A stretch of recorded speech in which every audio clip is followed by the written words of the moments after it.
Dear students, कल आप लोगों ने देखा था कूलम्ब्स लॉ, और अगर चार्जेस के बीच में मीडियम रख दें तो कैसा फोर्सेस होता है उसके बारे में डिस्कशन किया।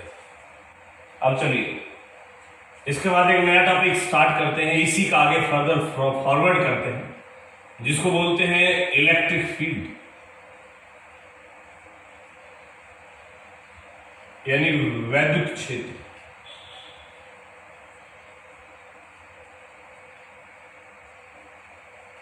किसको बोला जाता है वो देखिए।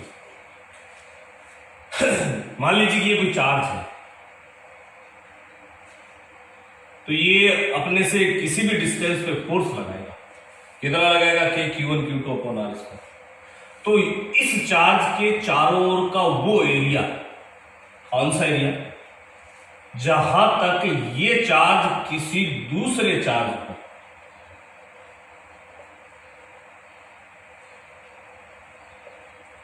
फोर्स लगा सके।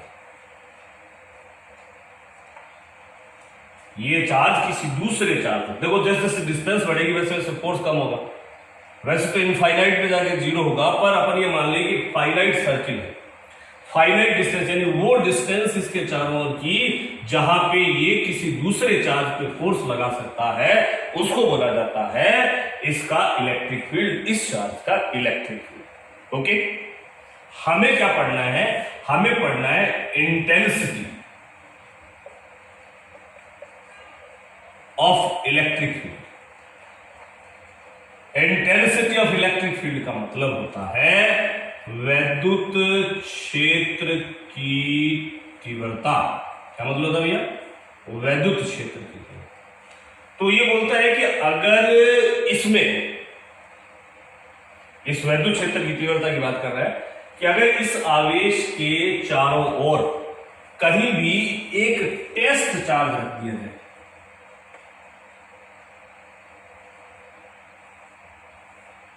तो उस टेस्ट चार्ज पे जो फोर्स होगा वो फोर्स इलेक्ट्रिक फील्ड की इंटेंसिटी कहलाएगा। यानी इंटेंसिटी जिसको ई से डिनोट करते हैं, that is F upon Q not. Q not यहां पे क्या है? टेस्ट चार्ज है, परीक्षण आवेश है। अब कोई पूछे कि टेस्ट चार्ज क्या है? टेस्ट चार्ज वो होता है जिसका खुद का कुछ ज्यादा मैग्नीट्यूड नहीं हो, खुद जो नेग्लिजिबल हो, खुद जो नगण्य हो, उसको टेस्ट चार्ज बोलते हैं। तो अगर मैं इसको 1 कर दूं 1, तो ये दोनों इक्वल हो जाएंगे। तो फाइनली वैद्युत क्षेत्र की तीव्रता यानी इंटेंसिटी ऑफ इलेक्ट्रिक फील्ड का डेफिनेशन क्या बना कि इलेक्ट्रिक फील्ड में, वैद्युत क्षेत्र में, इलेक्ट्रिक फील्ड में पड़े पॉजिटिव यूनिट चार्ज, वापिस से रिपीट कर रहा हूं, पॉजिटिव यूनिट चार्ज, इसको 1 कर दूं। पॉजिटिव बोला जाता है क्योंकि पॉजिटिव लेके एक्सपेरिमेंट किए गए। पॉजिटिव यूनिट चार्ज पर जो फोर्स लगेगा उसी को इलेक्ट्रिक फील्ड की इंटेंसिटी यानी वैद्युत क्षेत्र की तीव्रता बोलेंगे। यानी अगर आपको किसी भी चार्ज के आसपास इलेक्ट्रिक फील्ड की इंटेंसिटी निकालनी है तो आप क्या करें? वहां पे 1 कूलम्ब का चार्ज रख दे। उस 1 कूलम्ब पे अगर यहाँ पे कोई 1 कूलम्ब रखोगे तो ये फोर्स तो लगाएगा ना, तो जितना 1 कूलम्ब पे ये फोर्स लगाएगा उसे इलेक्ट्रिक फील्ड की इंटेंसिटी यानी वैद्युत क्षेत्र की तीव्रता बोल देंगे। आज के बाद याद रखिएगा, जब भी आपको कहीं भी इलेक्ट्रिक फील्ड की इंटेंसिटी कैलकुलेट करनी हो तो आप वहां पे पॉजिटिव यूनिट चार्ज, एकांक आवेश रख दीजिए, उस पर जितना फोर्स लगेगा उसे इलेक्ट्रिक फील्ड की इंटेंसिटी कहेंगे। तो मैं वापस से रिपीट कर रहा हूं, intensity of electric field is a electric force working on a positive unit charge in electric field, उसको बोलते हैं इलेक्ट्रिक फील्ड इंटेंसिटी यानी वैद्युत क्षेत्र की तीव्रता। चलिए, वैद्युत क्षेत्र की तीव्रता। दूसरी बात, वैद्युत क्षेत्र की तीव्रता को आप ई से लिखते हैं, इलेक्ट्रिक फील्ड इंटेंसिटी को, जिसको आपने अभी लिखा है F अपॉन, इसको 1 कर दूंगा तो ये इक्वल हो जाएगा। दूसरी बात ये पता चल गया कि ई की जो यूनिट होती है वो F बोले तो न्यूटन और Q बोले तो कूलम्ब। न्यूटन बोले तो M1 L1 T-2 और कूलम्ब बोले तो A1 T1। तो इसका डायमेंशन बन जाएगा M1 L1 T-3 A-1। वैसे इसकी एक और यूनिट होती है विद्युत क्षेत्र की तीव्रता इलेक्ट्रिक फील्ड इंटेंसिटी की, वो आगे बताऊंगा, जिसको वोल्ट पर मीटर भी बोला जाता है। हाल फिलहाल हम न्यूटन पर खोले में ध्यान रखें। तीसरी बात, अगर कोई पॉजिटिव चार्ज है और आपसे पूछे कि बताइए किसी भी पॉइंट पे इलेक्ट्रिक फील्ड की डायरेक्शन क्या है, या फिर नेगेटिव चार्ज है तो इलेक्ट्रिक फील्ड की डायरेक्शन, तो जहां भी आपको डायरेक्शन की, जिस पॉइंट पे भी आपको डायरेक्शन पता करनी हो, वहां पे पॉजिटिव चार्ज रख के चेक कर लो, वहां पे पॉजिटिव चार्ज रख के चेक कर लो। पॉजिटिव को क्या करेगा, रिपेल करेगा, और नेगेटिव पॉजिटिव को याद रहे, पॉजिटिव चार्ज की वजह से इलेक्ट्रिक फील्ड की डायरेक्शन हमेशा किधर होती है, अवे, और नेगेटिव चार्ज की वजह से इलेक्ट्रिक फील्ड की जो डायरेक्शन होती है वो कैसी होती है, टुवर्ड्स। क्या ये बात समझ में आ गई? क्या है, अवे पॉजिटिव रख के चेक करना है, कोई डाउट? पॉजिटिव है तो पॉजिटिव को रिपेल करेगा, अगर नेगेटिव चार्ज है तो अट्रैक्ट करेगा। तो ये पॉजिटिव की वजह से तो हो गया अवे, और नेगेटिव की वजह से हो गया टुवर्ड्स। दूसरी बात, अगर मान लीजिए मैं किसी चार्ज पर रखने वाले फोर्स की कैलकुलेशन करूं तो फोर्स कितना हो जाएगा, क्यू ई। यानी अगर आप इलेक्ट्रिक फील्ड में किसी चार्ज को रखते हो तो उस पे Q इंटू ई फोर्स लगता है, वो खुद का चार्ज, और जहां पे वो पड़ा है वहां पे इलेक्ट्रिक फील्ड का इंटेंसिटी, इन दोनों को मल्टीप्लाई कर दोगे तो उतना फोर्स काम करता है। क्या ये बात समझ में आ गई? क्या ठीक है। तीसरी बात, अगर मान लीजिए इलेक्ट्रिक फील्ड सारी जगह एक जैसा है, यानी समरूप है, तो उस चार्ज पे एक्सेलरेशन की बात करूं तो एक्सेलरेशन यानी त्वरण फोर्स बाई एम होता है, तो एक्सेलरेशन लगेगा क्यू ई बाई एम, उस चार्ज पे इतना एक्सेलरेशन वर्क करेगा। अगर मान लीजिए ई यूनिफॉर्म है तो उस पे क्यू ई बाई एम त्वरण यानी इतना एक्सेलरेशन काम करेगा, और ये एक्सेलरेशन काम करेगा यानी ये कांस्टेंट एक्सेलरेशन हो गया, क्योंकि वो चार्ज का खुद का वैल्यू भी कांस्टेंट है, उसका मास भी नहीं बदलता। इलेक्ट्रिक फील्ड आपने बोल दिया कि कांस्टेंट है, तो ये सारा कांस्टेंट एक्सेलरेशन हो गया, और कांस्टेंट एक्सेलरेशन पे हमेशा इक्वेशन ऑफ मोशन आप यूज कर सकते हैं, यानी v equals to u plus at, s equals to ut plus half at square, v square equals to u square plus 2s, ये सारी की सारी इक्वेशन हम यूज कर सकते हैं। एक बार वापस से रिवाइज कर दूं, कोई भी चार्ज पड़ा है तो उस पर फोर्स कितना लगेगा, क्यू, एक्सेलरेशन कितना होगा, क्यू बाई एल। अगर ये कांस्टेंट है तो इक्वेशन ऑफ मोशन काम में ले जा सकती है, हाँ, क्योंकि ये सारी की सारी कांस्टेंट एक्सेलरेशन के लिए है। डायरेक्शन कैसी होगी, पॉजिटिव के लिए अवे, नेगेटिव के लिए टुवर्ड्स। आपको तो सीधा सा ध्यान रखना है कि जहां भी आपको डायरेक्शन, जैसे इसकी वजह से यहां डायरेक्शन पूछे तो प्लस रख लो, तो प्लस प्लस को क्या करेगा, रिपेल। इसकी वजह से यहां डायरेक्शन पूछे तो प्लस रख लो, तो माइनस प्लस को क्या करेगा, अट्रैक्ट। इस टाइप से आपको इलेक्ट्रिक फील्ड की डायरेक्शन निकालनी है। कोई डाउट, कर लेंगे इतना? चलिए आगे देखते हैं क्वेश्चन, कैसे क्वेश्चन पूछता है।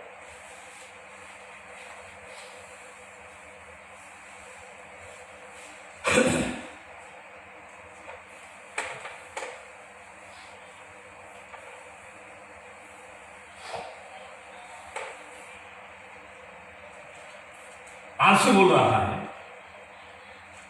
कि एक इलेक्ट्रॉन है वो मुक्त रूप से गिर रहा है, इलेक्ट्रॉन है वो फ्रीली फॉलिंग, ओके।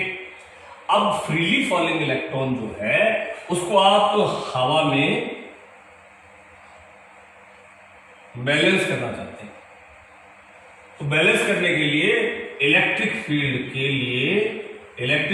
की डायरेक्शन और इलेक्ट्रिक फील्ड का अमाउंट आपसे पूछा है, ये आपका क्वेश्चन है। वापिस से रिपीट कर देता हूं, एक फ्रीली फॉलिंग इलेक्ट्रॉन है, उसको आप हवा में बैलेंस करना चाहते हो, उसके लिए आपको कितना इलेक्ट्रिक फील्ड किस डायरेक्शन में चाहिए, ये आपका क्वेश्चन है।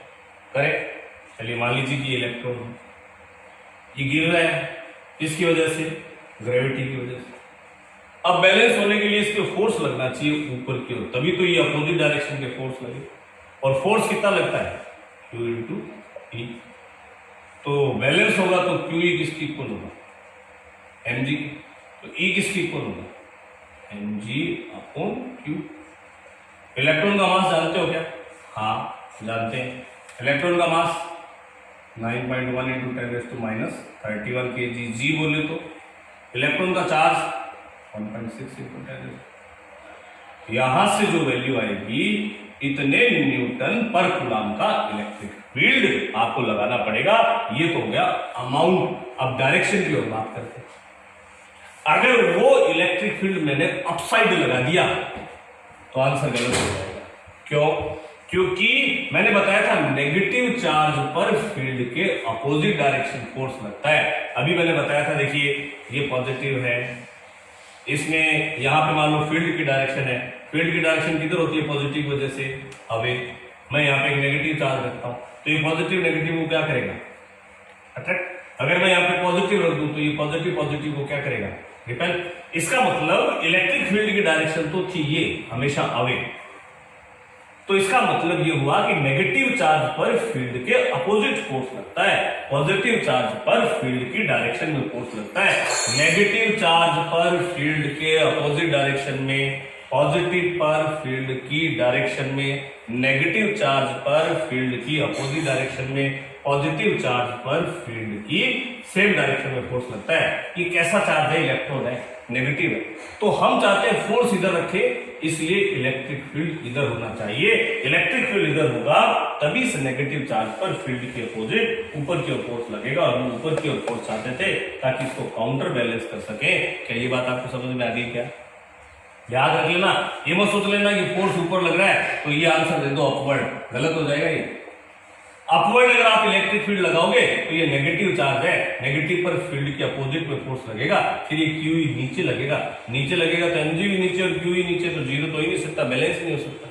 इसलिए अगर फोर्स ऊपर चाहते हो तो फील्ड, इसका आंसर आएगा इतने न्यूटन पर कूलम, और उसका डायरेक्शन होगी डाउनवर्ड, अपवर्ड नहीं। हाँ, अगर ये प्रोटॉन होता तो फिर पॉजिटिव चार्ज पर फील्ड के डायरेक्शन में फोर्स लगता है, फिर ऊपर लगाते, फिर मास की ऊपर फोर्स लगाते। क्या ये बात समझ में आ गई? क्या कोई डाउट? चलिए आगे चलते हैं।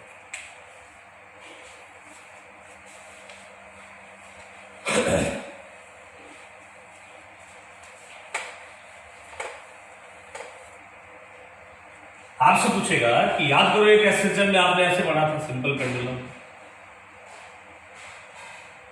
इसका टाइम पीरियड होता था, ओके। आपसे ये बोल रहा है कि एक सिंपल पेंडुलम है और इसकी जो बॉब है ये चार्ज है, यानी इस पे क्यू चार्ज है पॉजिटिव। अब इसको इस टाइप से प्लेटों के बीच में रख दिया,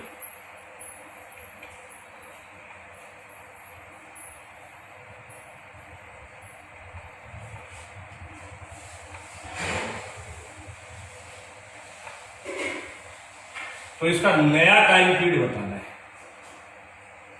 इसका नया टाइम पीरियड बताना है, इसका नया टाइम पीरियड बताना है, ओके।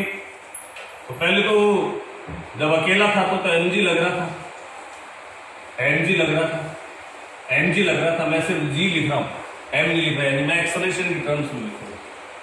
अब अगर ये पहले तो देखो इलेक्ट्रिक फील्ड होता है पॉजिटिव से नेगेटिव, इधर इलेक्ट्रिक फील्ड, इधर इलेक्ट्रिक फील्ड, इधर इलेक्ट्रिक फील्ड, ओके। अब अगर यहां पे अगर ये चार्ज प्लेटें नहीं होती तो इतना ही हो जाता। अब चार्ज प्लेटों की वजह से इलेक्ट्रिक फील्ड आ गया पॉजिटिव से नेगेटिव, पॉजिटिव से नेगेटिव, पॉजिटिव से। इलेक्ट्रिक फील्ड की वजह से इस चार्ज बॉल पे एक और फोर्स लगेगा। कितना फोर्स लगता है? F इक्वल्स तो अभी बताया था, क्यों किधर लगेगा? पॉजिटिव है तो फील्ड की डायरेक्शन में इधर ही लगेगा,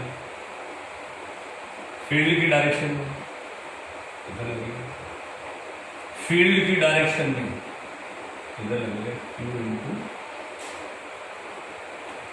तो यह नया टाइम पीरियड बन जाएगा T dash 2 pi under root L upon, अब ये G के साथ में QE अपॉन M लिख दिया।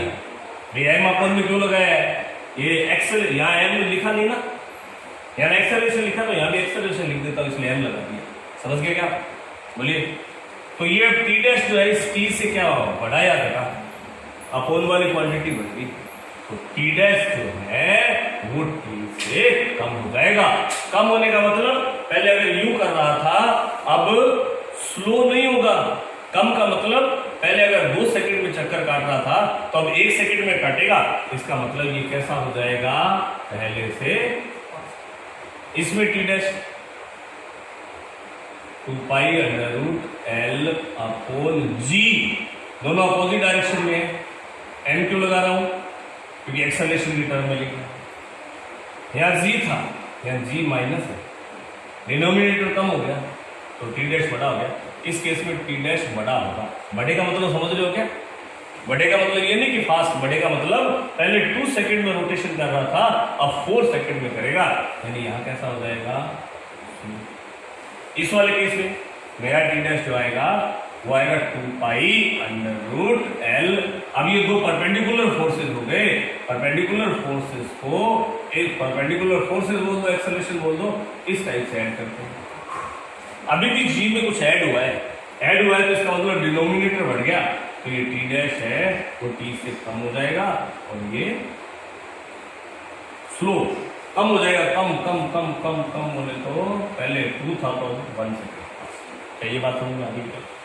बोलो वापिस से। पहले ये था टाइम जब कोई प्लेटें नहीं, प्लेटों का मतलब इलेक्ट्रिक फील्ड लगा दी। इलेक्ट्रिक फील्ड हमेशा प्लस से माइनस होता है, प्लस से माइनस होता है, प्लस। अब इस पॉजिटिव पे फोर्स लगेगा इलेक्ट्रिक फील्ड की डायरेक्शन में, इससे एक्सेलरेशन हो जाएगा। पहले तो इतना था, अब इतना हो गया। इसमें भी ऐसा इलेक्ट्रिक फील्ड की डायरेक्शन में, इसमें भी इलेक्ट्रिक फील्ड की डायरेक्शन। आई बात समझ? अब अगर ये नेगेटिव चार्ज होता तो ये जो आप क्यू लगा रहे हो ना, ये नेगेटिव चार्ज होता तो फील्ड की डायरेक्शन के अपोजिट फोर्स लगता। अगर ये नेगेटिव होता तो फिर ये क्यू यहाँ आता, यहाँ माइनस होता। क्या ये बात समझ में आ गई क्या? Got it? चलिए और देखते हैं। और कैसे क्वेश्चन पूछेगा?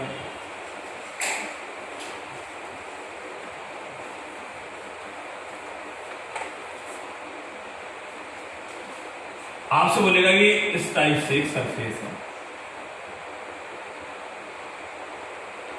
ये डिस्टेंस दी और ये चार्ज हुआ और इधर आपने इलेक्ट्रिक फील्ड लगा दिया, इसका मास जो है तो इधर फील्ड लगा दिया तो ये पॉजिटिव चार्ज है तो फील्ड की डायरेक्शन में फोर्स लगेगा तो इधर जाएगा और टकराएगा। आपसे पूछ रहा है कि टक्कर अगर परफेक्टली इलास्टिक है तो इसका टाइम पीरियड आपको बताना है। वापिस से क्वेश्चन रिवाइज कर रहा हूं कि ये चार्ज ब्लॉक जो है इस पे अगर इस डायरेक्शन में इलेक्ट्रिक फील्ड लगाएंगे तो इस पे फोर्स लगेगा, पॉजिटिव चार्ज है इसलिए फील्ड की डायरेक्शन में फोर्स लगेगा, इधर को फोर्स लगेगा तो ये जाके टकराएगा। तो आपको इसका अगर परफेक्टली इलास्टिक कॉलिजन है तो इस मोशन का टाइम पीरियड बताना है। टाइम पीरियड का मतलब होता है जितना जहां से गया था वहीं तक आने में टाइम, तो जाने और आने का टाइम बताना है आपको। टाइम तो पहले जाने का टाइम लेंगे। ओके, सेकेंड इक्वेशन लगाता हूं, s = ut plus half at²। s का मतलब डिस्टेंस कितनी थी, स्टार्टिंग में तो रेस्ट पे था। हाफ a बोले तो acceleration force upon mass t²। तो यहां से t कितना जाएगा, तो इधर ले दो 2md/2। ये तो सिर्फ जानने का टाइम हुआ, एनर्जी लॉस नहीं हो रहा, परफेक्टली इलास्टिक कॉलिजन है तो जितना टाइम जाने में लेगा उतना ही आने में लेगा, तो इसको 2 से मल्टीप्लाई करेंगे, आंसर आ जाएगा 2md/2। या फिर इसको यूं भी लिख सकते, ये समझ में आने क्या इक्वेशन लगा दिए, कहां से आया, फोर्स अपॉन मास, डबल क्यों किया, जानने प्लस आने में, क्योंकि टाइम पीरियड पूछा था। और देखिए क्वेश्चन पूछता है,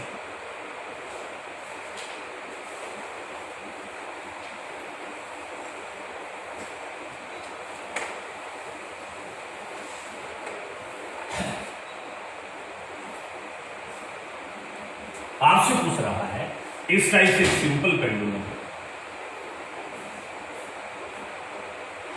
जिस पे चार्ज है, इसमें आपने ऐसा इलेक्ट्रिक फील्ड लगा दिया,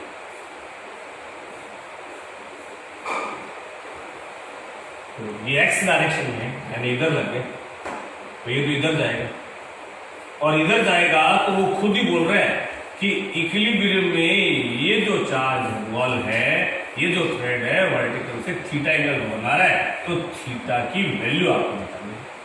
क्या था? अभी पहले सिंपल पेंडुलम था, यानी एक थ्रेड था, थ्रेड से चार्ज सस्पेंड कर रखा है। जैसे आपने हॉरिजॉन्टल एक्स डायरेक्शन में, आई क्या है ना, एक्स डायरेक्शन में फोर्स लगाया तो इधर तो चला गया। आपसे पूछ रहा है कि अगर इधर जाएगा तो हॉरिजॉन्टल में ये इक्विलिब्रियम में जाके रुक गया, वर्टिकल से थीटा एंगल बनाया है, इस थीटा की वैल्यू पूछी, निकाल लेते, फोर्स निकाल लेते। एक तो इस पे लगेगा पॉजिटिव है तो जिधर फील्ड एक्स डायरेक्शन में फोर्स लगेगा कितना क्यू, और क्या लगेगा, tension away from the body. ये एंगल थीटा, ये कंपोनेंट ये थीटा, तो ये भी थीटा, अल्टरनेट, ये टी कॉस थीटा और ये तो टी साइन थीटा किसको बैलेंस करेगा, टी कॉस थीटा किसको बैलेंस करेगा, mg को डिवाइड कर दें तो टेन थीटा किसको बैलेंस करेगा, क्यू ई अपॉन, आपसे पूछा था थीटा कितना हो, तो आंसर आएगा tan inverse Q E upon, कर लेंगे, कोई डाउट? इसको भी देख लीजिए इसी तरह। और कैसे क्वेश्चन पूछता है वो भी देखते हैं।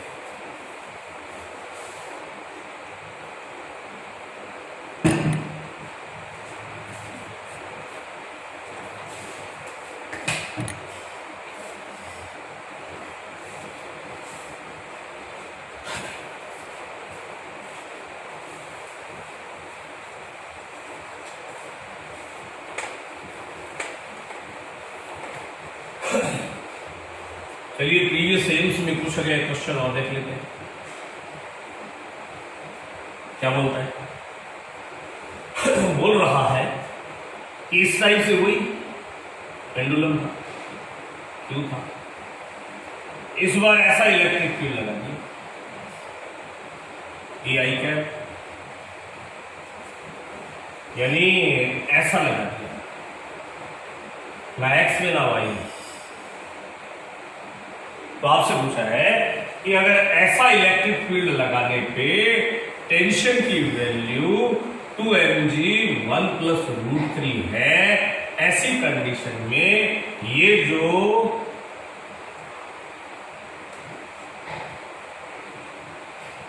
थीटा एंगल बन रहा है उस थीटा की वैल्यू बताइए। क्या भाई, पहले ये सिंपल पेंडुलम था, ये इलेक्ट्रिक फील्ड लगा दिया, पहले तो सिर्फ ये लगाया था, इस बार ये लगाया, तो ये वर्टिकल से थीटा एंगल पे यहाँ पे इक्विलिब्रियम में आ जाता है। थीटा की वैल्यू बताओ, वो भी देख लेते हैं। चलिए कैसे करेंगे, इसका मतलब ये है कि ये टेंशन उसने खुद दे रखा है कि अब अगर ये जो बॉडी है ये वर्टिकल से थीटा पे खड़ी है तो इस पे इलेक्ट्रिक फील्ड की डायरेक्शन में फोर्स लगेगा।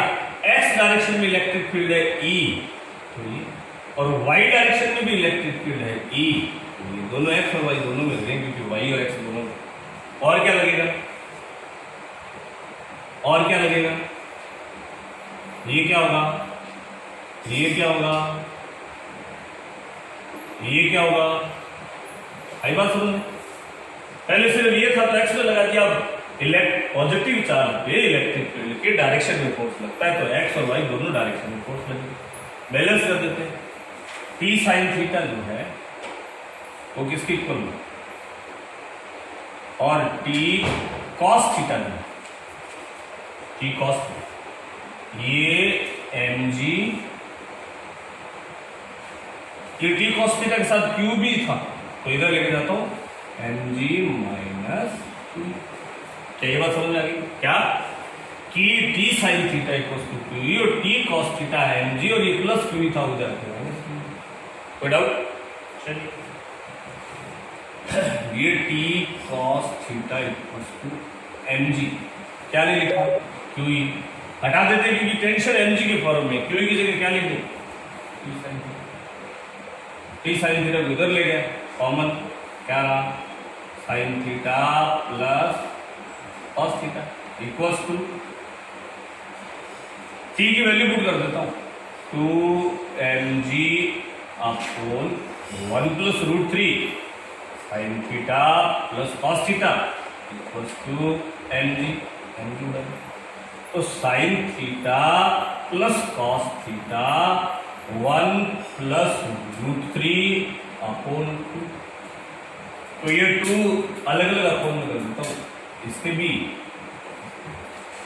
तो यहां से थीटा की वैल्यू क्या आएगी, थीटा की दो वैल्यू आ जाएगी 30 एंड 60, ये दोनों ही ऑप्शन होंगे 30 और 60, क्योंकि 30 रखोगे तो साइन 30 1/2 और कॉस 30 रूट 3/2, और अगर 60 रखोगे तो साइन 60 रूट 3/2 और कॉस 60 1/2। तो इसका आंसर आ जाएगा 30 और 60। कोई डाउट कर लेंगे ऐसे क्वेश्चन?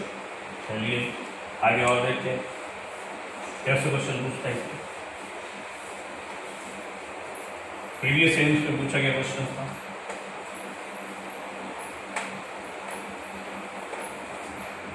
आपसे पूछ रहा है कि आपके पास दो पार्टिकल है, एक का नाम है प्रोटॉन और एक का नाम है अल्फा। पहले तो इन्हीं का मतलब समझना। प्रोटॉन ये होता है और अल्फा पार्टिकल जो है वो हीलियम का न्यूक्लियस होता है। इसका चार्ज 1 है, इसका चार्ज 2, इसका मास 1 है, इसका मास 2। ये बात समझ आती है? आपसे पूछ रहा है कि प्रोटॉन और अल्फा पार्टिकल एक ऐसे इलेक्ट्रिक फील्ड में यूनिफॉर्म इलेक्ट्रिक फील्ड में एंट्री ले गए, तो आपको क्या करना है, आपको ये कैलकुलेट करना है ratio of time after same distance.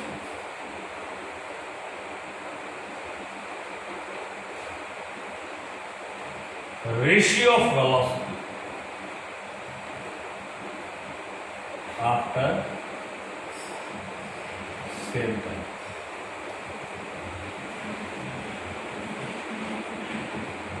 Ratio of distances after